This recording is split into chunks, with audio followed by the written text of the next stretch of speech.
Do you have an independent mind? If so, I hope you'll subscribe to my YouTube channel. Just click on the subscribe button, ring that little bell, and stay up to date with my daily content. Thank you.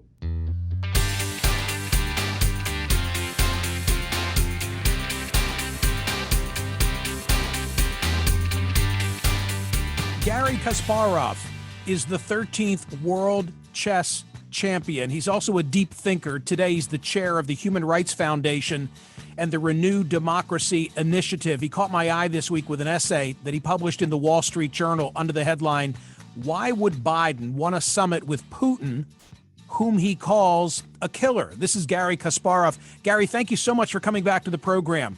Thank you for inviting me. You were the focus of my family dinner conversation last night. I promised my sons I would ask you if your skill set extends to other board games beyond chess, and if so, which ones? No, absolutely not. So I know how to play many games, but I also know the limits of my abilities and also the limit of my ignorance. I said to them, "What are you talking about? Battleship or Stratego?" And they said, "Please, Dad, don't say that to Garry Kasparov." No. Garry, I played many games, with my kids, but I know exactly where to stop, not to lose my authority as a great board game player. If you mention Ukraine to Americans, I fear that many of our understanding is limited to President Trump trying to get President Zelensky to investigate the Bidens in return for armaments and access. So let's run through the basics. There has been this massive Russian buildup recently on the border. Please explain. Yes, but it hasn't started just with Russian troops building up on Ukrainian borders. And we should not forget, 7 years ago, Russia annexed Crimea, part of Ukraine, and also de facto occupies a part of eastern Ukraine. And it's an ongoing crisis that at any moment could break into a full-scale war if Putin wants it. So it seems that Putin wanted this to escalate the crisis to force the free world to recognize his rights to control so-called near abroad. And I can say that probably his plan partially worked, because Biden did call him and did invite him for a summit. And now Putin doesn't believe that he needs to go any further. And it seems that Russian troops are retreating. But again, he can bring them back at any moment if he thinks it suits his agenda. You anticipated my next question, which was that where top military brass, Russian military brass, said yesterday that they've now concluded, I think that their word choice was a snap inspection, that now these forces would begin returning. And I was going to ask you, well, did Putin blink? But that's not your answer, is it? I don't think he blinked, again, because it's starting big war with Ukraine is a tough call even for Putin. It's not an easy walk, and now we know that Ukraine has a full American backing, and there was one event that was almost missed by the world media, that on the 19th there was another negotiations between Russians and Ukrainians advisors, and there was a massive pressure on Ukraine from Germany and France to accept Russian terms, and Ukraine said no. That's a good sign. It seems that we are, in a very precarious balance now. On one side, Putin got Biden where he wanted him. He got a call and somehow, tarnished his reputation. But on the other hand, Putin hasn't succeeded in forcing Ukraine to accept some of his demands about bringing back Eastern Ukraine into Ukrainian political body without Russia seizing control of these territories. Talk to me about Vladimir Putin. In the essay that you published in the Wall Street Journal, you said, "Mr. Putin is no master strategist, but he reads people well and senses weakness with animal cunning." Absolutely. Putin is an opportunist. And every dictator we know, as we know of history, wasn't as a great opportunist. They always sensed the weakness and they immediately moved for a kill. I always say dictators never asked why, they always asked why not. And the way Putin operates now, he looks at the United States, he understands it's very different. No more Donald Trump. no more games played by Putin rules. But still, Biden has certain weaknesses. One of them, in Putin's mind, is that Biden declared climate change a priority, and John Kerry, man of great stature, is now in charge of this climate policy, which puts him almost on par with Antony Blinken, the Secretary of State. And when Kerry meets Lavrov, Russian foreign minister, and they talk about climate change, Kerry has to offer something in exchange for Russia's agreement to join the United States on this plan, and that puts other issues like democracy and human rights, and even Ukraine on the backseat. I don't know if you pay attention to the comments that are appended to an essay like this one in the Wall Street Journal, but when I read it and looked at the comments, this was the most popular that others were then responding to. Quote, "I have my doubts about Putin interfering in the election for Trump. Why would he want to have the president who said nice things but imposed sanctions when he can have the one who calls him a killer but can be bought for a promise made of air on climate change? Putin and Xi can't believe their good fortune." Your thoughts? Look, I could be critical of some of the decisions of Biden administration, but there is no even comparison between this administration and Donald Trump's administration. Trump didn't impose real sanctions on Putin, and moreover, the American foreign policy helped Putin to extend his reach, not only in the so-called near abroad, including Ukraine, but elsewhere. And what is very important, and that's what dictators always pay attention to, it's the way Trump addressed Putin. Trump many times said that he liked Putin, and all their summits, we could see this, it was very, very vivid image that Putin was in the driving seat. And I think that's the whole story that you mentioned at the beginning of our conversation about Trump and President Zelensky.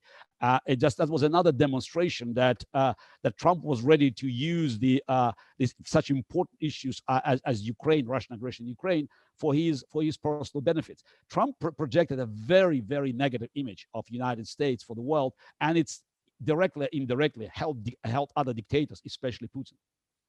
So Garry Kasparov says, why have a summit with someone that you believe to be a killer? Why not do both? And by that, I mean this. Why is offering a summit meeting in a neutral country, no state dinner, no rollout of the red carpet, and at the same time implementing, by your admission, tough new sanctions due to Russia's aggressive actions? Why can't we do both at the same time?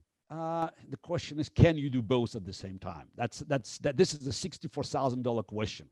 Ideally, yeah, you can, but in real world, in real politics, unfortunately, it's very hard to accomplish, because this summit will already help Putin to present himself to Russian ruling elite as a savior.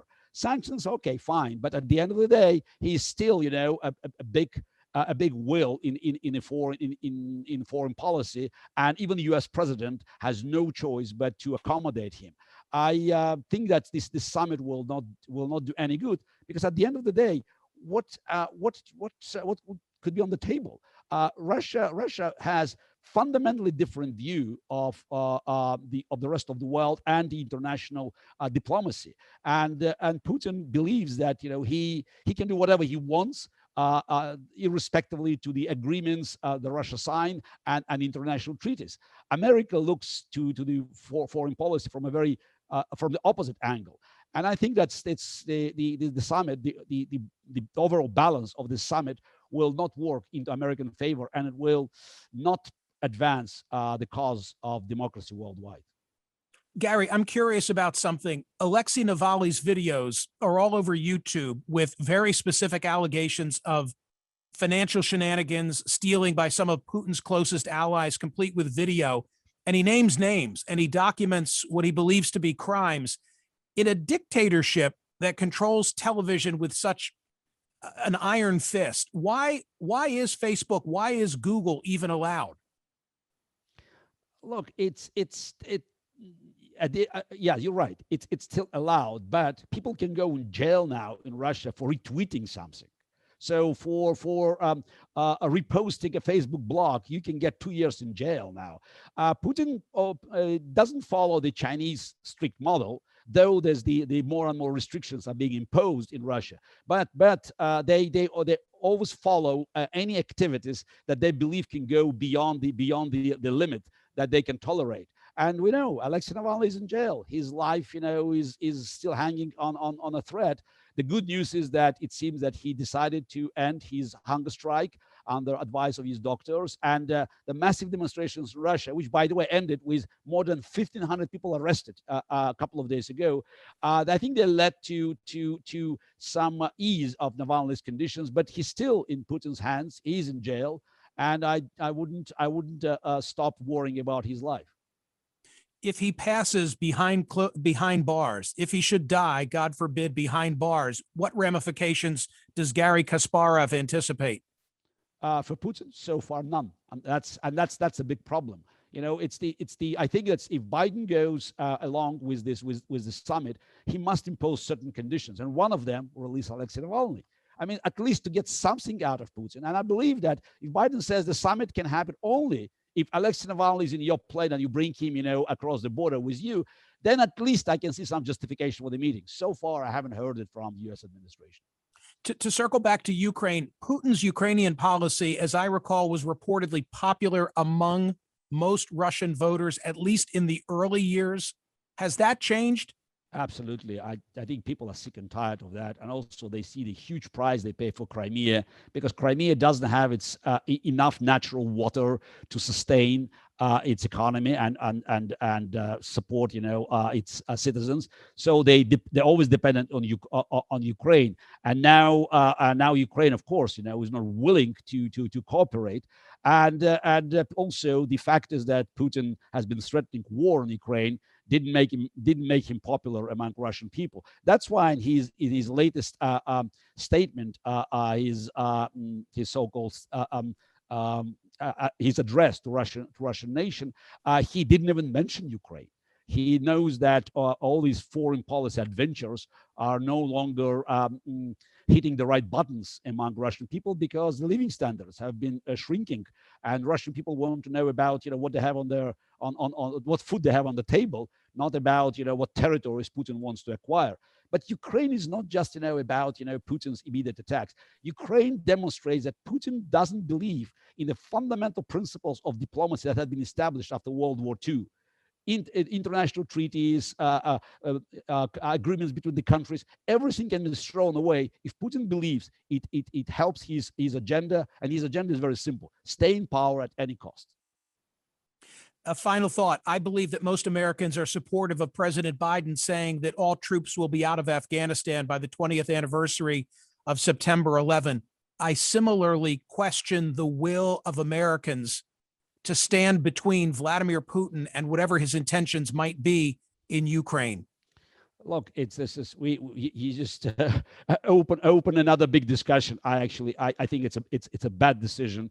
It's a very small American contingent there. I think the price that America and the rest of the world will pay for a removal of this remaining few thousand troops from Afghanistan and inevitable Taliban takeover could be huge. And again, it's not about standing for Ukraine. It's about standing for world order that benefited America. America was a great beneficiary of global trade, of freedom, and that's what is now under threat. And pretending that Putin can do whatever he wants in Ukraine or in Syria or elsewhere, I think eventually will backfire. And just speaking about Afghanistan, don't forget this country was used as the base to attack United States on 9/11, and making sure that this country is now again in the hands of Taliban and other terrorists might have a very, very high price for Americans' unwillingness to understand the effect of the globalization and interdependence of all issues, either nearby or far away. Okay, but final question, put aside Afghanistan. What would you say to Americans who are war weary and don't want to see us being perceived as interventionist, for example, in Ukraine? Look, this is it's not just about being interventionists. By the way, there are no American troops in Ukraine. It's just it's a very limited American military supply to Ukraine. And again, America there is defending the world order. America is defending sovereignty of Ukraine because if sovereignty doesn't matter anymore, then the big countries can attack other countries. You pretend that Crimea is not important, then what are you going to do with Taiwan? China may attack Taiwan, and then you have to make this decision. And again, I wish we could end all the wars, but the war on America, the war was not an American initiative. So it was declared by terrorists who used Afghanistan as their base, and pretending that you can end the war that is still ongoing without having huge risk of new attacks on the United States. I think it's at best it's naive. Garry Kasparov, it's always a privilege for me to have you here. Thank you so much. I don't want to overstay my welcome because I hope that you'll come back soon. Absolutely. Thank you very much, man.